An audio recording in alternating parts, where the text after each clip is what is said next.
So the Biden administration, they're going to begin evacuating thousands of Afghans who work with the U.S. military as interpreters and translators this month.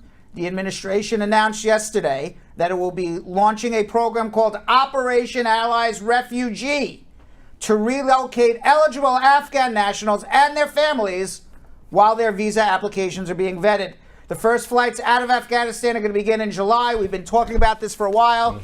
There's probably about 20,000 or so Afghans who help the U.S. military, mostly translators. Their lives, their spouses' lives, their children's lives are at risk right now as the Taliban will most likely come back into power. 21 years of the U.S. military in Afghanistan, and everything goes back to where it was. Whether the Afghans like that or not, we spoke with somebody, the author from Afghanistan, Jamil John Kochai. We spoke to him. He was a book author a few weeks ago. And my recollection of what he said, what stands out about that whole interview about Afghanistan, he said the people in Afghanistan, more important than anything else, want peace. They don't care if the Americans are there. They don't care if the Taliban is there. They just want to live in peace. And I think that's what most people want. So it looks like the Taliban's going to come back, and it appears they're going to take retribution on many of these interpreters who help the U.S. military. So the U.S. military is now getting them out. White House Press Secretary Jen Psaki said, our objective is to get individuals who are eligible relocated out of Afghanistan in advance of the removal of the withdrawal of troops by the end of August. The administration has been facing a lot of pressure from lawmakers, both Republicans and Democrats, both in agreement, fearing that those who served alongside the U.S. military are really at risk of severe punishment or perhaps even death. It could be literally a bloodbath if we don't get them out. So I'm glad. I would be so scared right now.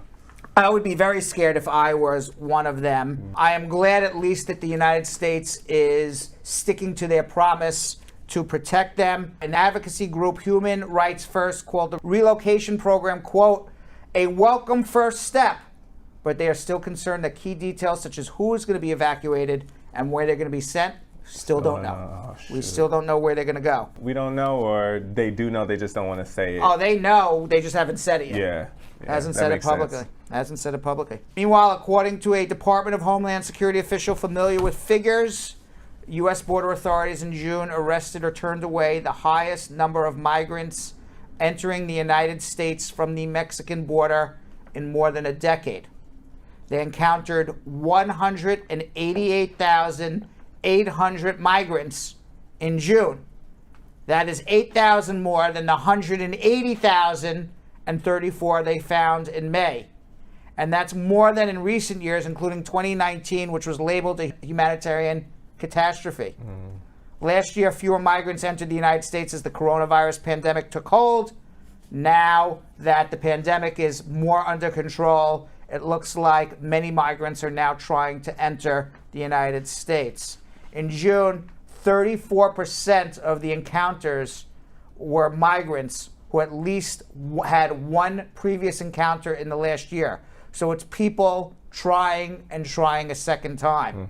Weeks after Biden took office, the number of unaccompanied minors arriving at the United States-Mexico border began to jump, overwhelming the federal government's resources.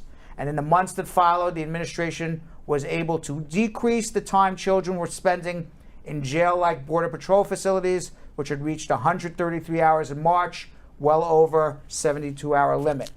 CNN reported at the end of June that more than 1 million migrants have been arrested since last October after crossing the United States-Mexico border uninspected, surpassing the 2019 border crisis tally with 3 months left in the fiscal year. The fiscal year is always October to October. It's not January to January. So they're counting for the fiscal year 2021.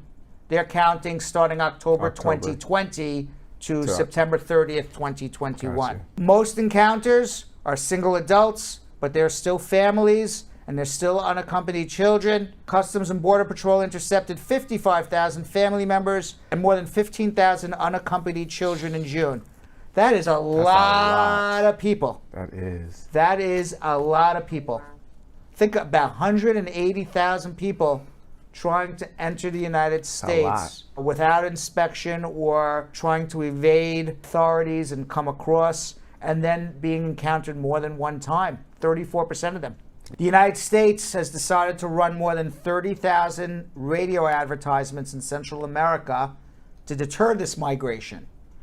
The ad campaign is designed to combat a range of factors driving migrants to the U.S.-Mexico border, including misinformation spread by smugglers and the widespread belief among migrants that border enforcement has been relaxed.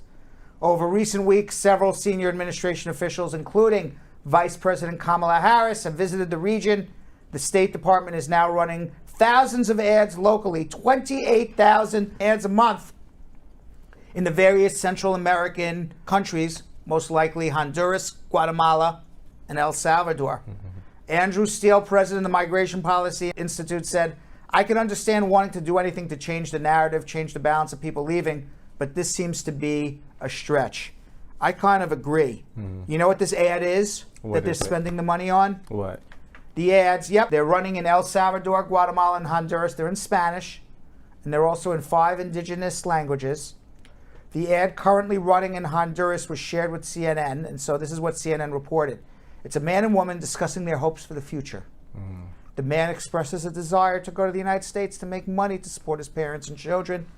The woman agrees, but she says, "Why don't you achieve that same success in our country?"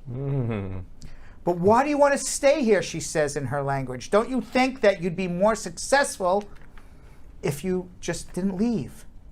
The woman replies, "Before I dreamed of going to the United States, but here I have my family and the opportunity to do something for my community. My dream was American, but now it's Honduran." Do they really think that's going to do anything? Going to work? Okay, I just heard this ad. We don't want to go to America no more. Yeah, where the heck's the money? How the hell do I put food on the table? How do I pay my bills? It's ignorant, because if it was that easy, they wouldn't have risked their lives, their families' lives, to come here. It's a waste of money. I'm going to tell you something. When I see something like that, I'm just like, stupid Americans. I mean, what kind of stupid American thing is this? That they think these people are so stupid they're going to listen to this ad and not come? It's almost like, like when they used to put those subtle messages, hidden messages in songs and stuff. So maybe they're like, maybe we can hypnotize them. Right. All of a sudden, listen to some reggaeton, and all of a sudden, like some hidden message. Don't come. I don't know how to say "don't come" in Spanish, but They would all love to stay in Honduras if they had a freaking job and they had a good income, but they don't. So they listen to the ad and then they go, "Okay, where's my job? What am I going to do?" That is right over their head. Right. Right in one ear, out the other. And this is how they don't even pay attention, because I can't say majority, but many, many, many immigrants that I know, my family included, came here to make a better life for their family, themselves, and they always say, "I want to retire back home." My mother is still trying to go back home to retire. So it's like, if it was that easy, obviously they would stay home. Come on. Right. Yeah, I agree with you. All right, coronavirus. I just thought that was the most ridiculous thing. I just read that. I'm like, come on, man. The rest of the world is laughing at us. They always laugh at the United States. After Trump came into office, they be laughing at us. When I went to Ethiopia, they were like, "Ooh, it's a show out there. We like to watch the news just to see what's going to happen in your country." You know what? And quite frankly, if you make it here, no question, it's a struggle. But so many people become so successful after coming to the United States, and if it's not them, it's their children. Exactly. We see it time and time again. Yep. I understand why people want to come here. Obviously, the United States can't take the whole world. Right. Okay. So there has to be a system, but the system's got to be better than this is not it. Than this. Okay. Our system sucks. Right. I'm an immigration lawyer. I'm telling you, it sucks. Right. It's annoying. Right. It is. That part. It's annoying not to be able to help people in a humane way. Yeah. I find it so. It's not annoying. It's angering. It angers me. I agree. To deal with it every day. But we do the best we can. But you know what? To say, "Oh, you'll have a better life in Honduras," maybe you'll be happier in Honduras because you're staying with your family, of course. You're leaving your family, you're leaving your children, you're leaving your spouse. Of course, that's a heavy thing to do. Right. No question about it. But to run an ad like that and say, oh, yeah, you'll have a better life. Yeah, if you're like the general in the army in Honduras or you're the prime minister of Honduras, sure. You know, because they're taking all the money from the people anyway. I like what Don Harriet said. Immigrants build America. They do. They do. There you go. Absolutely, they do. We got to talk about our friends at Johns Hopkins University. They're the ones who give us the data on coronavirus. There are now 33.9 million confirmed coronavirus cases in the U.S., 608,000 deaths. The deaths have gone down. Remember, like it was over 5-6 weeks ago or 7 weeks ago where we said, oh, it hit 600,000. It hasn't really gone up much since then, thank God. Still 8,000 more than the 600,000. That's 8,000 more lives lost. Now, the cases and deaths from COVID rose in more than half of U.S. states over the past week. 47 states have reported more new COVID cases last week than in the week before. But I did read, you know, with this Delta variant, people are terrified. Delta variant, Delta variant. Scared of it. Don't be scared of it. It's more contagious, but they just came out, at least I read in the New York Times today, it's more contagious, but it is not any more deadly than the original variant. So studies have shown, at least according to the New York Times, more contagious, not as same. I mean, it's as deadly. It's not more deadly. In Missouri, cases are surging because of the Delta variant. And Springfield Greene County has asked the state for funding to establish an alternate care site for COVID-19 victims. In Los Angeles, they reported the 5th straight day of more than 1,000 new cases. County officials say the 5-day average is 1,095, a jump of more than 500% in just a month. Jeez, that's a and lot. Johnson & Johnson has published an interim study. I have taken the Johnson & Johnson shot, so I take interest in this. That says that the one shot has produced an immune response that lasts at least 8 months and is extraordinarily protective against the Delta variant as well. You know who Olivia Rodrigo is? Nope. Vanessa? No. Nobody seems to know her. Maybe we're too old.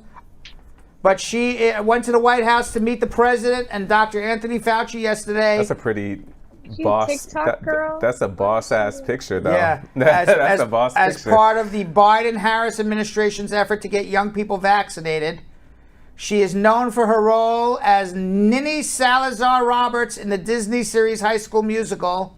The musical, the series, and her debut single, Driver's License, released January 2021, reached #1 in multiple countries, including the United States. Yeah, we don't know. We definitely don't know. She just Driver's came out. License. She just came out January 2021, and then that's High School Musical. That's the new one. The new one. Right. Yeah. Do you know the song Driver's License? No. But big ups to her for that, though. Yes. I mean, she's gonna hit. She's gonna hit people. If she's a pop star, she's gonna hit a certain niche. It's just not one of us. I have no idea who she is. Let's go. But I'm glad she visited the White House. I am too. All right, and in France, if you want to go, I can't do a French accent. I can't. I can't. Can you do a French accent? Vanessa? Parlez-vous français? Vanessa? No, nobody. Oui, oui. All I can remember is puis-je aller à toilette? May I please use the bathroom? Because you couldn't use the bathroom if you didn't ask in French. I know how to say that in Russian. Gidye toilette. Oh, I know. It also says, may I please use the bathroom. I know. Voulez-vous coucher avec moi? Coucher C'est ça. avec moi. That's from a song. Yes. I think it's pretty provocative. But, I think you just said something very dirty. Yes. Right. But meanwhile in France, if you want to start going to restaurants, cafes, as of August 1st, you need to show your health pass that you're vaccinated. That's pretty deep. They're going deep. When you start telling the French, you can't go out for dinner. Okay, no cafe. You can't go out to dinner. You can't have a coffee. Croissant. You can't have your croque monsieur. Croissant. You know what a croque monsieur is? That is a ham and cheese and egg sandwich. Oh, or croissant. Or maybe the On a croissant. On a croissant. Listen, Can't be messing with a croissant. The soup du jour? I just did it in English and French. I don't know how to say soup in French. But you can't go out to the restaurant now. You can't go out to the restaurant without showing you're vaccinated. You know what that's going to do to everyone in France? They're all going to get vaccinated. Look just like they're that. all going to get like vaccinated. They don't want to, yes. but they're going to do it. And in Tokyo, the Olympics open in 8 days on July 23rd. And there is going to be nobody in the stands because of coronavirus. Are they really not going to let people in the stands? Nobody in the stands. What? Nobody in the stands. And so how about all the people that bought their tickets to go out there? Maybe they'll get a refund. Who knows? Meanwhile, in Africa, home to 17.7% of the world's population, only 1% of the world's COVID. They have only received 1% of the world's COVID vaccine supply. Dr. Matashido Moeti, World Health Organization Regional Director for Africa, said the third wave is picking up speed, spreading faster, hitting harder. Wait, so like they're not getting They're not getting it. What the? Why? Because all the rich countries are hoarding it for their own population. Let's see. Well then. I mean, because Africa, has to buy it from either Europe, US, China, Russia. And either China, US, Europe, Russia, either they're hoarding it for their own population or they're selling it to the highest bidder. And I don't think the highest bidder is coming from many of the African countries. Yet they come to Africa to take all their land and supplies and diamonds and gold, oil. Yep. So we're going to start off in Muskegon, Michigan. You know what they do? You know how they point in Michigan? They give a hand because Michigan looks like a hand. So you ever meet anyone from Michigan? You say, "Where are you from, Michigan?" They point on the hand where you are. You ever know that? You ever know that? You ever meet anyone from Michigan? That's how they do it. Ask anyone from Michigan who's watching right now. They're going to agree. Everybody goes, "Where in Michigan are you?" They just point at the hand. It does look like a mitt. Down. Yeah, it does look like a mitt. Yeah. I don't know where Muskegon, Michigan is. I have no idea. But there was a gentleman by the name of David Olson. He's 33 years old. He started a project in his backyard, a home renovation project, only to find, as he started to dig, 158 buried bowling balls. What? Yeah, what? Did I just say that with a really high-pitched voice? Yeah. That wasn't good. I'll never do that again.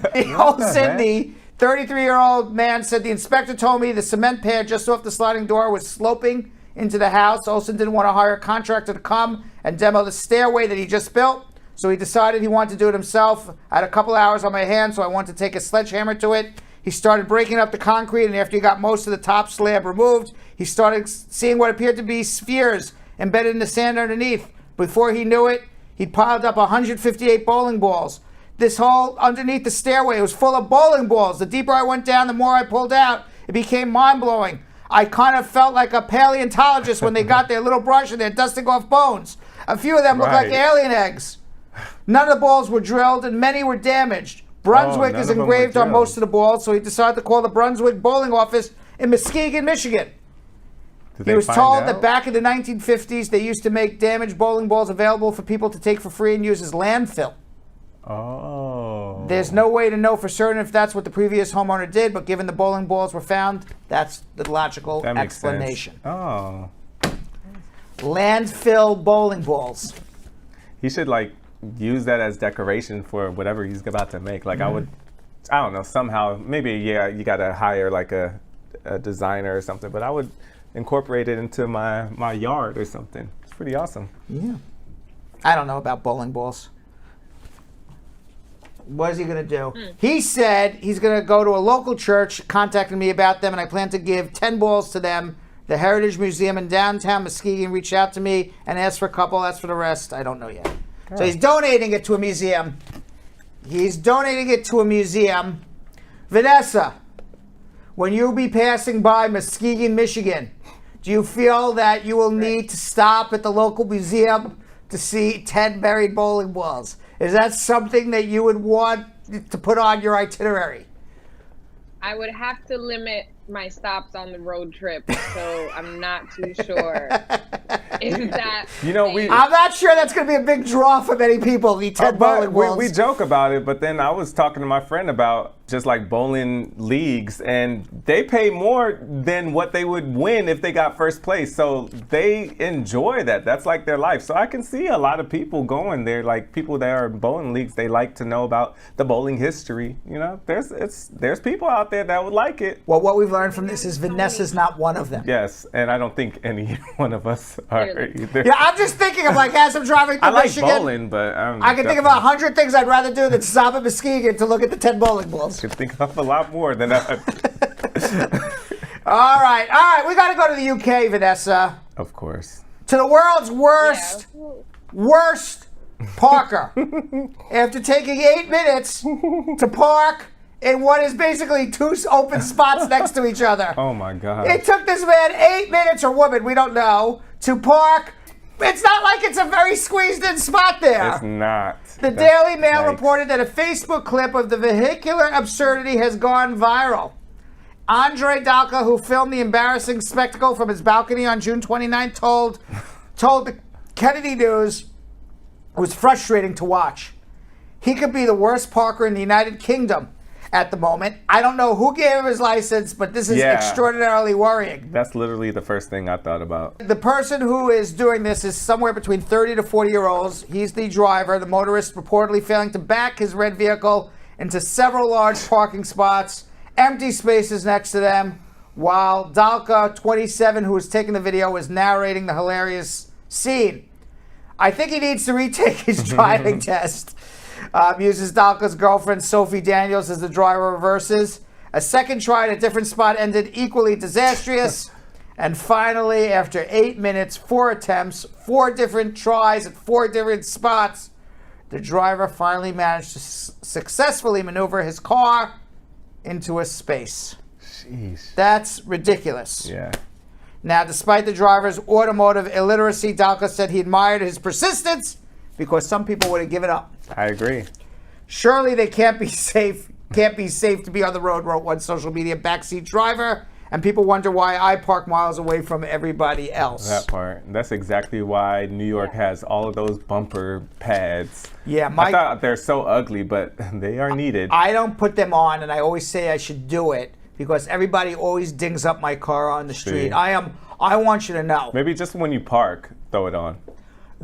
You know what I call myself when I'm parking? One-time Brad. It doesn't matter how I am the best. You think I can answer immigration questions? Okay, I don't even need to turn my back anymore. I just look right in the little camera thing. One hand, I could be talking on the phone. One time, Brad, doesn't matter. And I have a big truck. Doesn't matter how small the spot is. Same here. I managed to get in, and I don't ding anything. Same One here. time. I'm from California, so I had to start driving when I was 15 years old. So I'm a pro. I think the other day I said I'm only good at answering immigration questions, but I take it back. I'm also good at parallel parking. There you go. Vanessa. Very important. What's going on in Florida? You know, in Florida, I always thought the worst drivers were in Florida. Between me and you, every time I drive in Florida, really? Listen, I love my people in Florida. The world's worst drivers. The worst. I'm going to create a TikTok, and I really hope it goes like viral, where you're just showing Floridians the turn signal. All you gotta do is just this little button right here. Oh, they don't know. The person behind you know. Where are you going? Why do you think there's such bad drivers going on? I mean, every time I drive in Florida, every time I drive in Florida, I'm like, man, these are the worst freaking drivers ever. They literally, people in Florida don't care. It's like anything goes in Florida, right? It's like, do they even have any laws in Florida? I don't believe there's like a law in the books in Florida. Questionable. Is there laws in the books in Florida? I don't know. It's weird out here. Star Girl Mika, she coming at you. She said, what? The worst drivers are in New York, Brad. Let me say, No. New Yorkers, get you where you need to go. The fact that they go crazy on the streets and I barely see any accidents in New York, I even was like, what the heck? Accidents galore in Florida. Yeah. Hey, Galore in Florida. I don't know. Yeah, I disagree with Stargirl on that one. I don't Meanwhile, know. we're going to stay in the UK. We got a drug dealer story in the UK. Could be funny. Let's see. Drug dealers in the UK have been targeting middle-class users with ethically sourced cocaine. Marked at £200 a gram. They're shelling out extra money for the ethically sourced cocaine to put up their noses. Britons have reportedly been behind a rise in demand for the ethically sourced drugs, which have been dubbed woke coke. The product is sold with tags including environmentally friendly, ethically sourced, and promises it is produced by well-paid farmers. Oh, come on, give me a break. So wait, is this still illegal? Of course it's illegal. And how do you know that it was produced by well-paid farmers? Come on, and that they're being environmentally friendly. They don't. You trust drug dealers, man? The only thing I could trust them with is them getting money. That's Meanwhile, it. Jill had the best line in my ear. The only thing woke about coke keeps you wide awake. That part.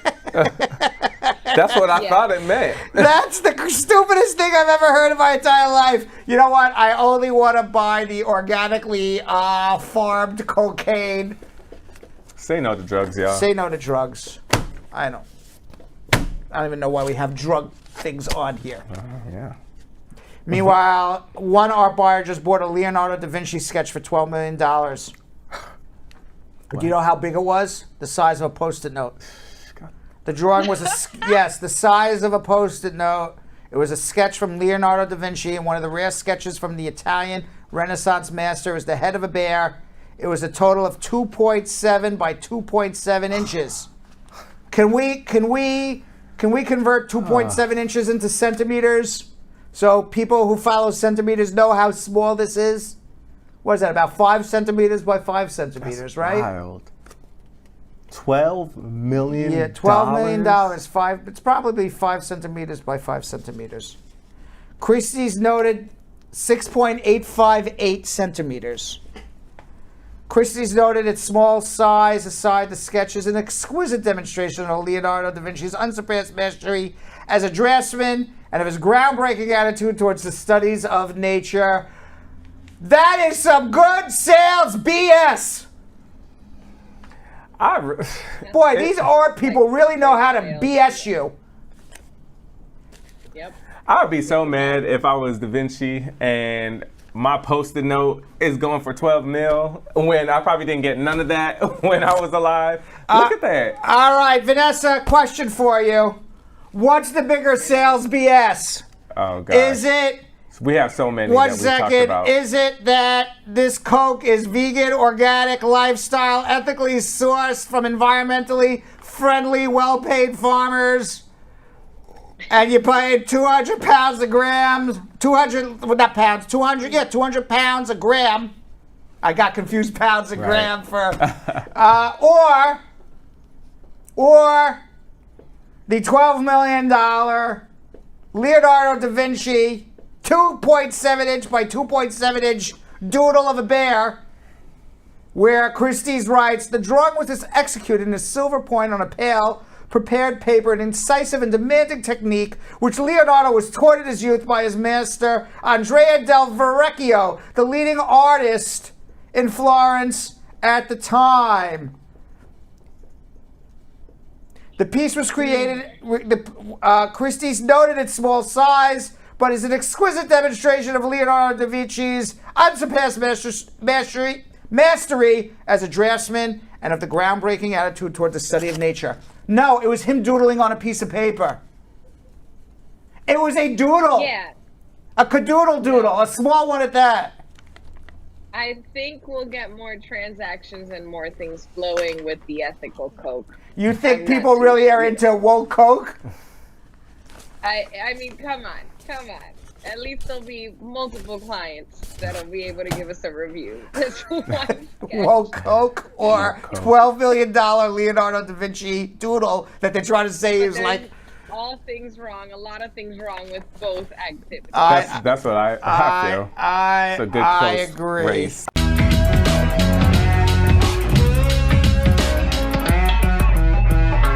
Thanks for watching. For more Bradshaw Live, like and subscribe to our YouTube channel.